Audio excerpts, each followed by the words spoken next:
ভালোবাসি, আমি তোমায় ভালোবাসি।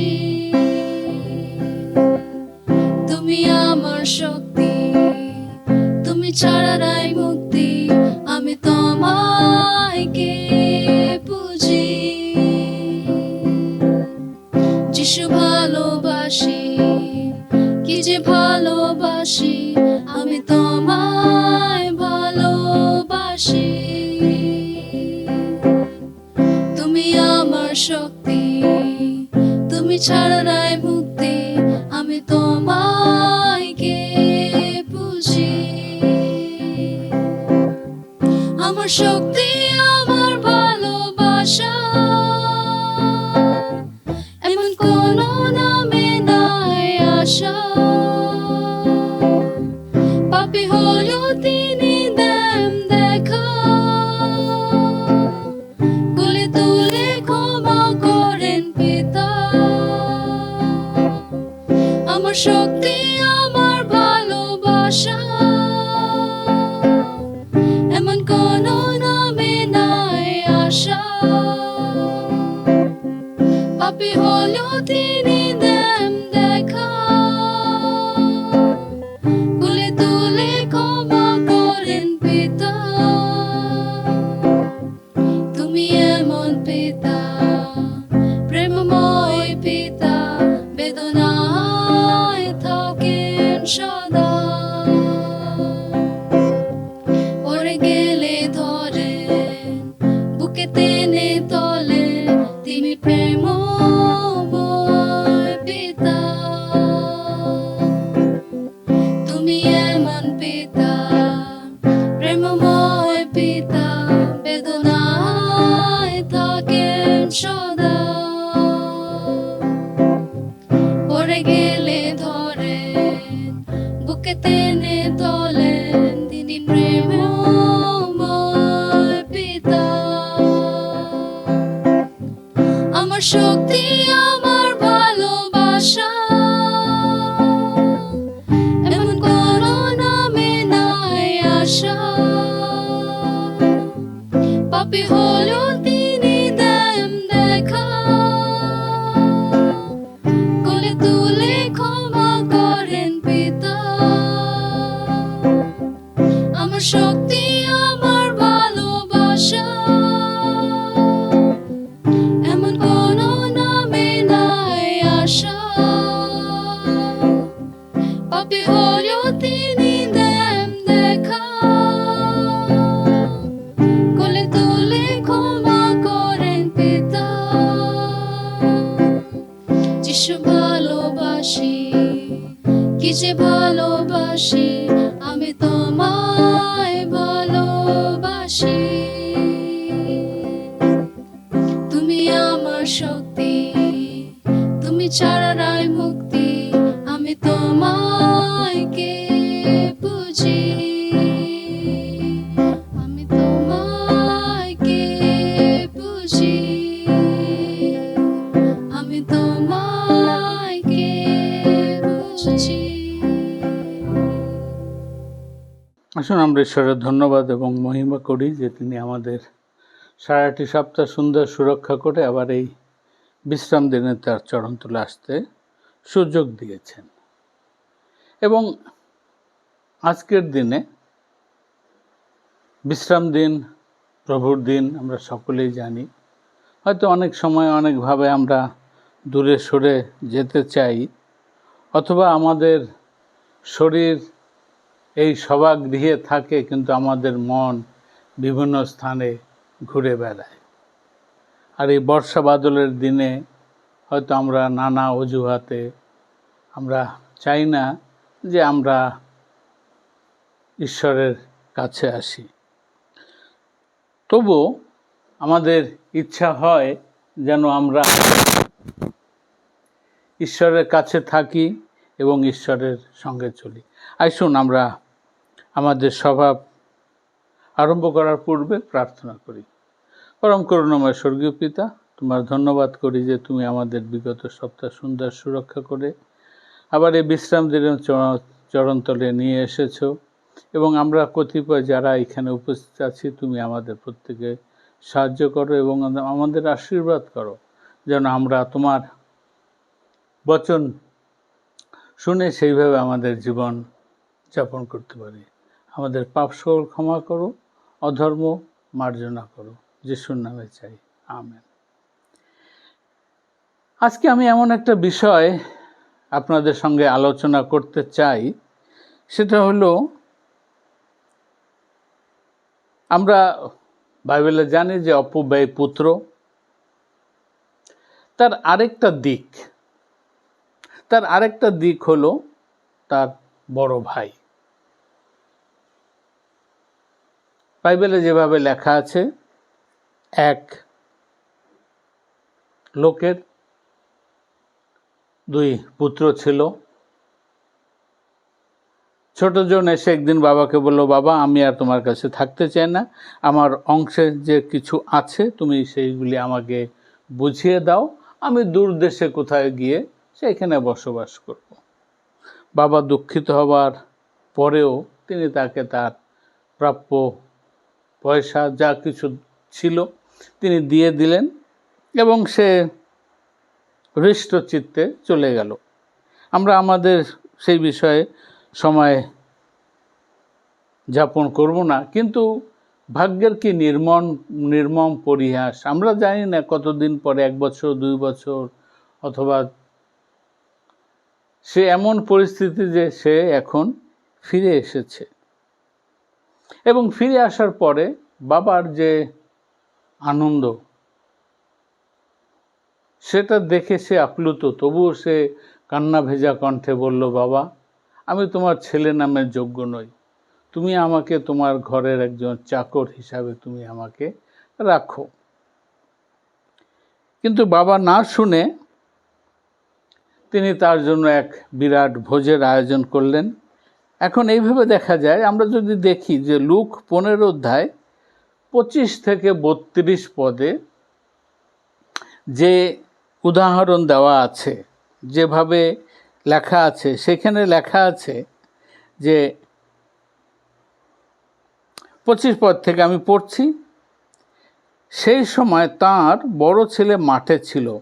বাড়ির কাছাকাছি এসে সে বাজনা আর নাচের শব্দ শুনতে পেল। তখন সে একজন চাকরকে ডেকে জিজ্ঞাসা করলো, কি ব্যাপার, এসব কি হচ্ছে? চাকরটি বলল, আপনার ভাই এসেছে, আর সে সুস্থ শরীরে নিরাপদে ফিরে এসেছে বলে আপনার বাবা হৃষ্টপুষ্ট বাছুর কেটে ভোজের আয়োজন করেছেন। এই শুনে বড় ছেলেটি খুব রেগে গেল। সে বাড়ির ভেতর যেতে চাইল না। তখন তার বাবা বেরিয়ে এসে তাকে সান্ত্বনা দিলেন, কিন্তু সে তার বাবাকে বলল, দেখো এত বছর আমি তোমাদের সেবা করেছি, এখনও তোমার কথার অবাধ্য হয়নি। তবুও আমার বন্ধুদের সঙ্গে একটু আমোদ করার জন্য তুমি আমার কখনো একটা ছাগলও দাওনি। কিন্তু তোমার এই ছেলে যে বেশ্যাদের পিছনে তোমার টাকা উড়িয়ে দিয়েছে, সে যখন এলো তখন তুমি তার জন্য হৃষ্টপুষ্ট বাছুর কাটলে। তার বাবা তাকে বললেন, বাছা তুমি তো সবসময় আমার সঙ্গে সঙ্গে আছো, আর আমার যা কিছু আছে সবই তোমার, কিন্তু আমাদের আনন্দিত হয়ে উৎসব করা উচিত, কারণ তোমার এই ভাই মরে গিয়েছিল আর এখন সে জীবিত ফিরে এসেছে, সে হারিয়ে গিয়েছিল, এখন তাকে খুঁজে পাওয়া গেছে। ঈশ্বর তার বাক্যে আশীর্বাদ করুন। এখন কথা হচ্ছে যে এই যে বাবা, তার 2 ছেলে, ছোটজন চলে গেল, বড়জন তার সঙ্গে আছে। কিন্তু অনেক সময় দেখা যায় যে ভাগ্যের যে কি নির্মম পরিহাস। অনেক সময় আমরা থেকেও থাকি না, কিন্তু এই গল্পের কি নাম দেওয়া যায়? ছোট ছেলের নাম তো আমরা দিয়েছি অপব্যয়ী পুত্র। এও তো একজন অপব্যয়ী। এরও তো একটা নাম দেওয়া দরকার। সে হয়তো পয়সা কড়ির জন্য সে অপব্যয় হয়ে গেছে, কিন্তু এই যেজন বড় ভাই যে বাড়িতে ছিল, বাবার কাছে ছিল, সে কতটুকু বাবাকে দিয়েছে? কারণ যিশু এখানে বলতে চাচ্ছিলেন যে আমরা যারা বলি যে আমরা ঈশ্বরের সঙ্গে আছি, আমরা প্রভু যিশুর সঙ্গে আছি, আমরা তার সঙ্গে আছি, আমরা মণ্ডলীর সঙ্গে আছি, কিন্তু আমরা কত দূর আছি? এখন এইখানে আমরা দেখি যে বাবার কাছে দুই ছেলেই হারিয়ে গেছে। তার কারণ একজন তার পয়সা কড়ি নিয়ে বিদেশে গিয়ে কাটিয়েছে, সব উড়িয়ে দিয়েছে। আর একজন ঘরে বসে এই আফসোসে সে মরে যাচ্ছে যে সে কেন পারলো না, তার কি ইচ্ছা করে না?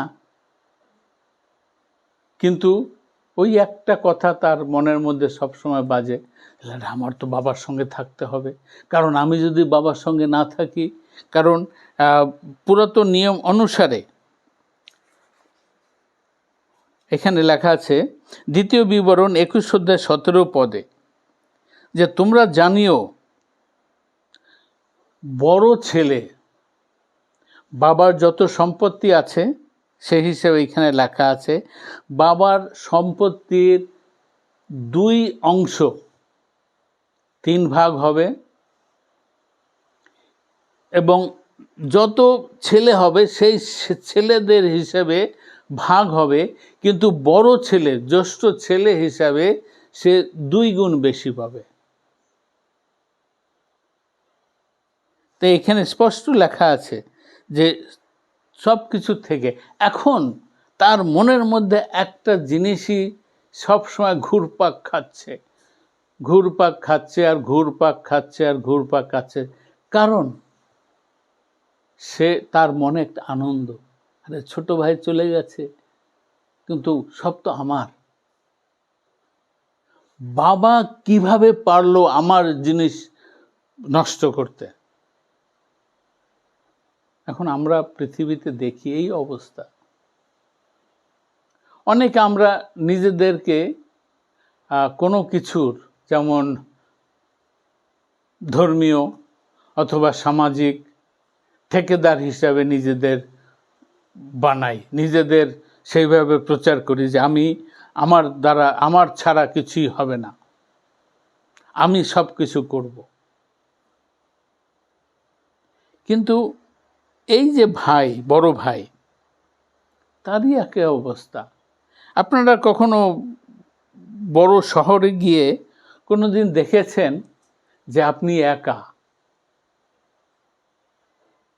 ভিড়ের মধ্যে আপনি হারিয়ে গেছেন, এত লোকজন কিন্তু কেউ আপনার নয়, একটা নিঃসঙ্গতা আপনাকে ঘিরে ধরে,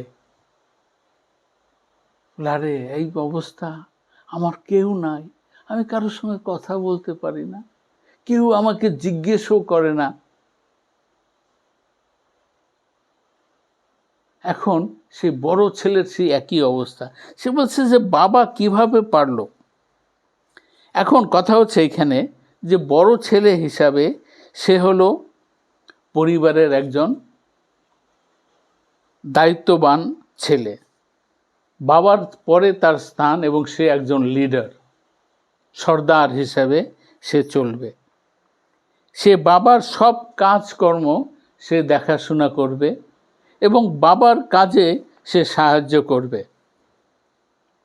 বড় ভাই হিসেবে সে ঘরের ধার্মিকতা, বা আমরা যাকে বলি রিলিজিয়াস লিডার, পুরোহিত ঠাকুর।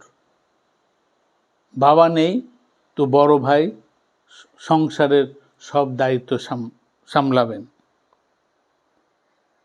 কিন্তু দেখা যায় যে এই ছেলেরাই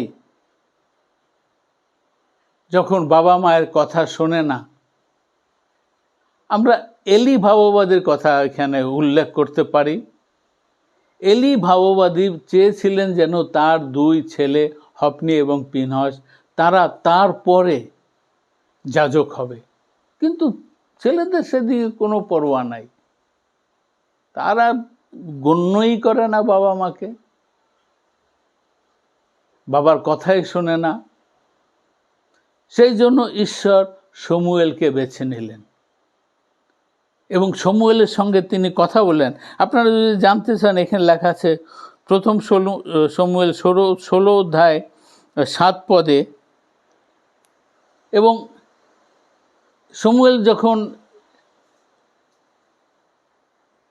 ঈশ্বর শমূয়েলকে নিলেন এবং সেই সময় দেখা গেল যে ইসরায়েল সন্তানগণ তারা রাজা চায়, ঈশ্বর তাদের রাজা দিলেন, কিন্তু সেই রাজা হঠকারিতা করে নিজের জীবন যাপন শুরু করে দিল।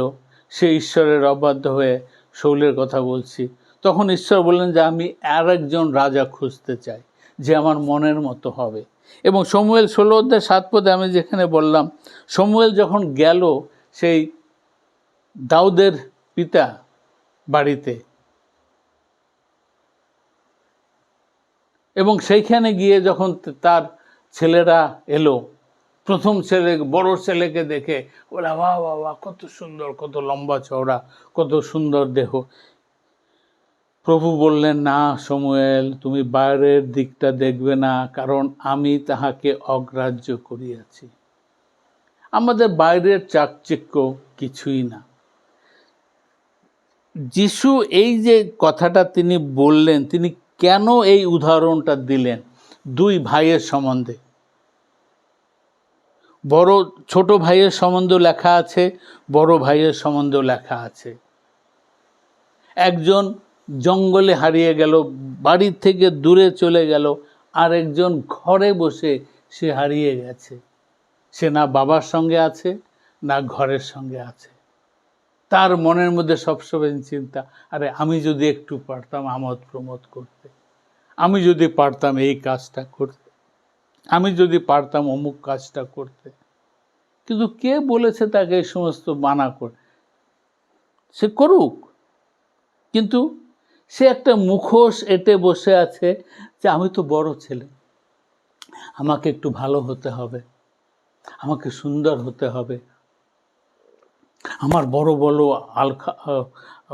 আলখাল্লা পোশাক পরতে হবে এবং আমাদের সমাজে দেখাতে হবে যে হ্যাঁ আমি বড় ছেলে হিসাবে খুব করছি। কিন্তু তার মধ্যে না বাবার প্রতি প্রেম আছে, না তার জন্য ঈশ্বরের প্রতি কোনো প্রেম আছে।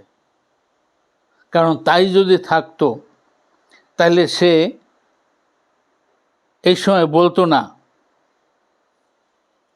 যে আমি যাব না, কারণ সে বাবাকেও ভালোবাসে না এবং সে তার ভাইকেও ভালোবাসে না, সে নিজেকে ভালোবাসে। আমরা যদি দেখি, আমরা যে অধ্যায়টা পড়লাম, লুক 15 অধ্যায় 25 থেকে 32 পদ পর্যন্ত, ভাইয়ের ওই কথাই আছে যে তুমি তো আমাকে কিচ্ছু দাওনি, তুমি কিচ্ছু দাওনি আমাকে, আমি এত বছর তোমার সেবা। এখানে ওর সেবা আমরা যদি সেই পুরাতন নিয়মের সেইখানে যদি দেখি, এই বলা আছে যে এই সেবাটা সে বলছে যে আমি তোমার কাছে একটা কৃতদাস হয়েছিলাম, কৃতদাস হয়েছিলাম, তুমি আমার জন্য কিচ্ছু করোনি। আসলে কি তাই? সে কি একটা কৃতদাস হয়েছিল? সেও তো পারতো ইচ্ছা করলে চলে যেতে। যেমন কইনের সময় ঈশ্বর তাকে বলেছিল যে পাপ তোমার দ্বারে গুড়ি মারিয়া লুকাইয়া আছে।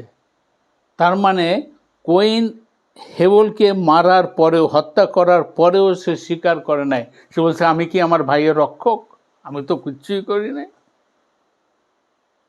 প্রভু বললেন যে তোমার পাপ তোমার দরজার কাছে। বড় ভাইয়েরও সেই একই অবস্থা। জেরেমিয়া 17 অধ্যায় 9 এবং 10 পদে এইরকম ভাবে লেখা আছে যে আমাদের যে হৃদয় সেটা হলো বঞ্চনাপূর্ব।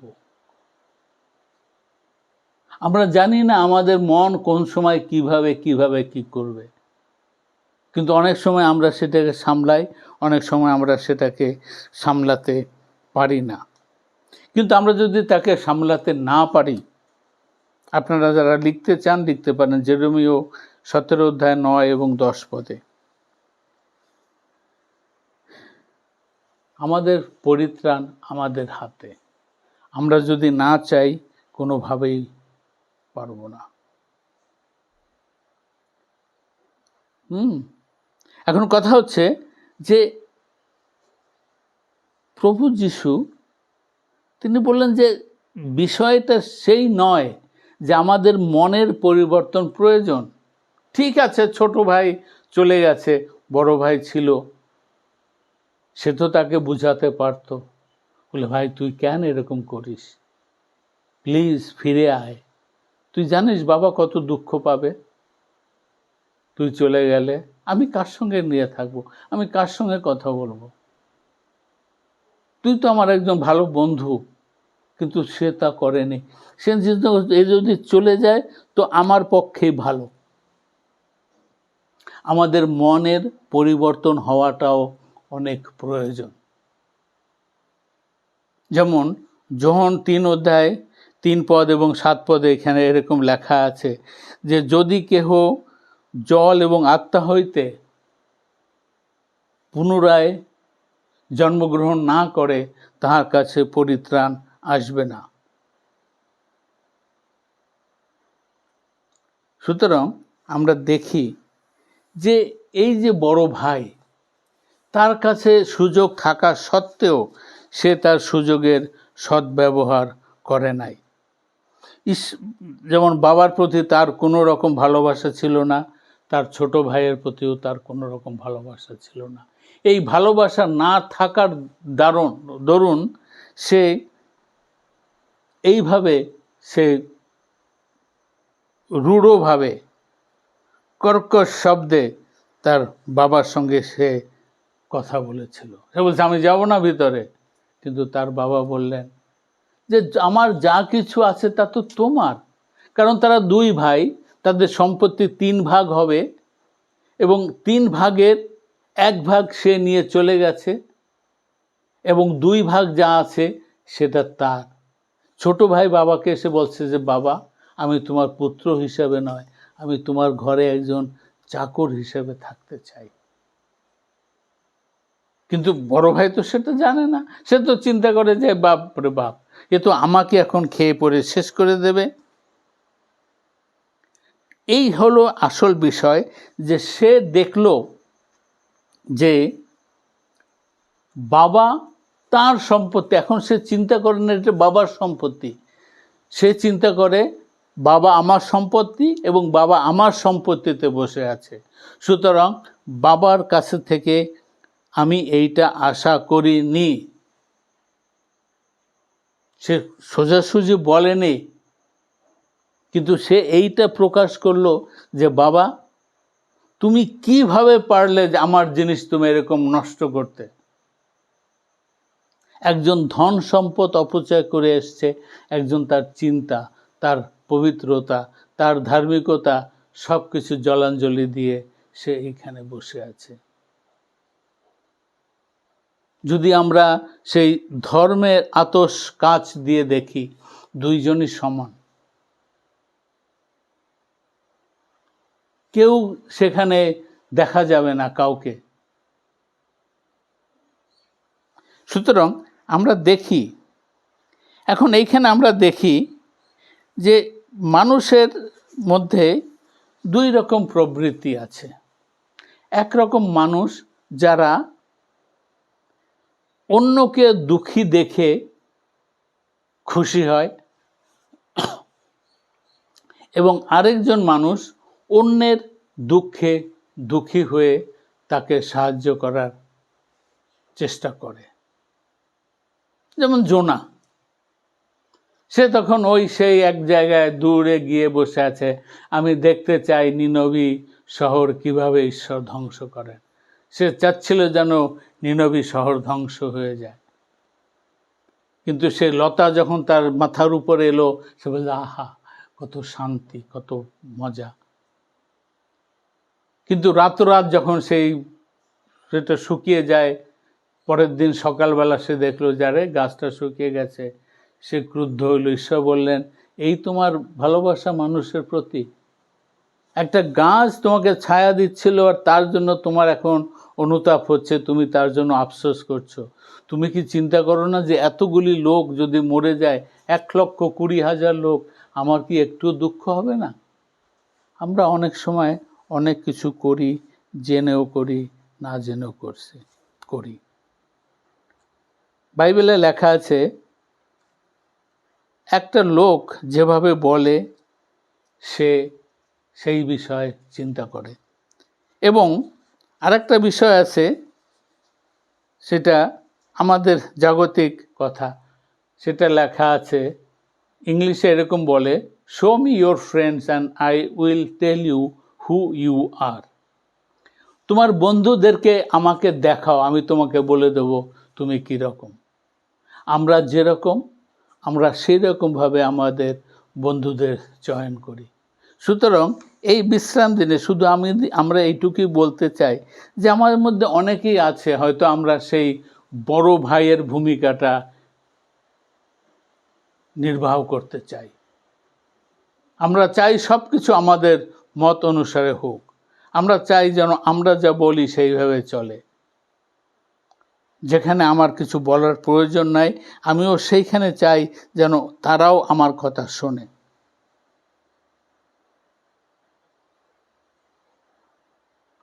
যেমন মথিলিখিত সুসমাচারের 15 অধ্যায় 18 এবং 19 পদে এইভাবে লেখা আছে, বলে মানুষ যা অন্তঃকরণে চিন্তা করে তার মুখে থেকে সেইটাই বের হয়। সে এতক্ষণ বড় ভাই এতক্ষণ বড় করছিল, কি বাড়ির থেকে পয়সা করে নিয়ে গিয়ে সে সব কিছু ধ্বংস করে এলো, আর এখন এসে বাবা তাকে খুব ভাবা দিচ্ছে। আর তার মুখের থেকে সেইগুলি বলে, তোমার ওই ছেলে, সে বলে নাই যে আমার ভাই, বলছে তোমার ওই ছেলে যে টাকা পয়সা নিয়ে কোথায় উড়িয়ে এসছে বেশ্যাদের সঙ্গে। বাইবেলে লেখা আছে, এটা আমার নিজের কথা নয়। তবু তুমি তাকে এত ভালোবাসো, আর আমার জন্য তোমার কোনো দুঃখ হয় না, আমার জন্য কোনো তোমার ভালোবাসা নেই।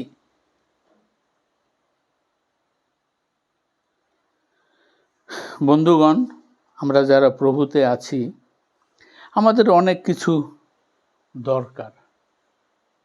যেমন ঈশ্বর ইজিকেল ভাববাদীকে এক দর্শন দিয়ে তিনি বলেছিলেন, তুমি ইসরায়েল সন্তানদের বলো। কারণ ইজিকেল এমন একজন প্রফেট বা নবী বা ভাববাদী, সে 70 বৎসর যে ইসরায়েল সন্তানগণ বনবাসে ছিলেন বাবিলে, তাদের মধ্যে তিনি প্রচার করতেন। তিনি তাদের বলছেন যে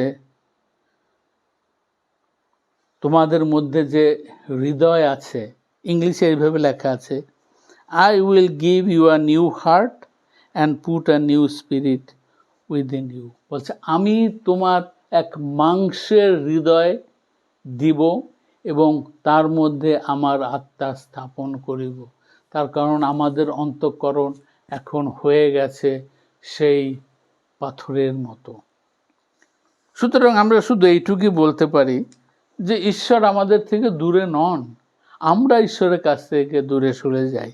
এবং 1 যোহন 1 অধ্যায় 9 পদে লেখা আছে যে if we confess our sin, যদি আমরা আমাদের পাপ সকল স্বীকার করি, তিনি বিশ্বস্ত এবং ধার্মিক, তিনি আমাদের পাপ সকল মোচন করিবেন এবং আমাদেরকে সমস্ত অপরাধ হইতে সূচি করিবেন। সুতরাং আমি আজকে দিনে শুধু এইটুকুই বলতে চাই যে আমরা যারা মণ্ডলীতে আছি, আমরা এমনভাবে না চলি যে লোকেরা চিন্তা করে যে আমি মণ্ডলীর হর্তাকর্তা অথবা আমি বড় দাদা। সুতরাং আমরা যে বড় ভাইয়ের যে ভূমিকা, এই ভূমিকাটা এইভাবে না দেখে আমরা অন্যভাবে দেখার চেষ্টা করি। আমরা ঈশ্বরের সঙ্গে থাকি, ঈশ্বরের মনোনীত যে মণ্ডলী আছে তার সম্পর্কে থেকে তার সঙ্গে আমরা চলি। ঈশ্বর আমাদের প্রত্যেককে আশীর্বাদ করুন। আসুন আমরা প্রার্থনা করি। করুণাময় স্বর্গীয় পিতা, আমরা তোমার নামে ধন্যবাদ করি এই বিশ্রাম দিনে তোমার চরণতলে আসার জন্য। আমরা এতক্ষণ যা কিছু শিখলাম, তুমি আমাদের অন্তঃকরণে থাকো এবং আমাদের সেই মাংসের হৃৎপিণ্ড দান করো, যেন আমরা নতুন জীবনে নতুন আত্মায় উদ্দীপিত হয়ে তোমার উদ্দেশ্যে চলতে পারি। আমাদের মনের মধ্যে থেকে সেই মন্দ কালিমা, যে সমস্ত মোহ মায়া আছে সে সমস্ত দূর করো। আমাদের প্রত্যেকের মঙ্গল করো, শান্তিতে রাখো। যিশুর নামে চাই, আমেন।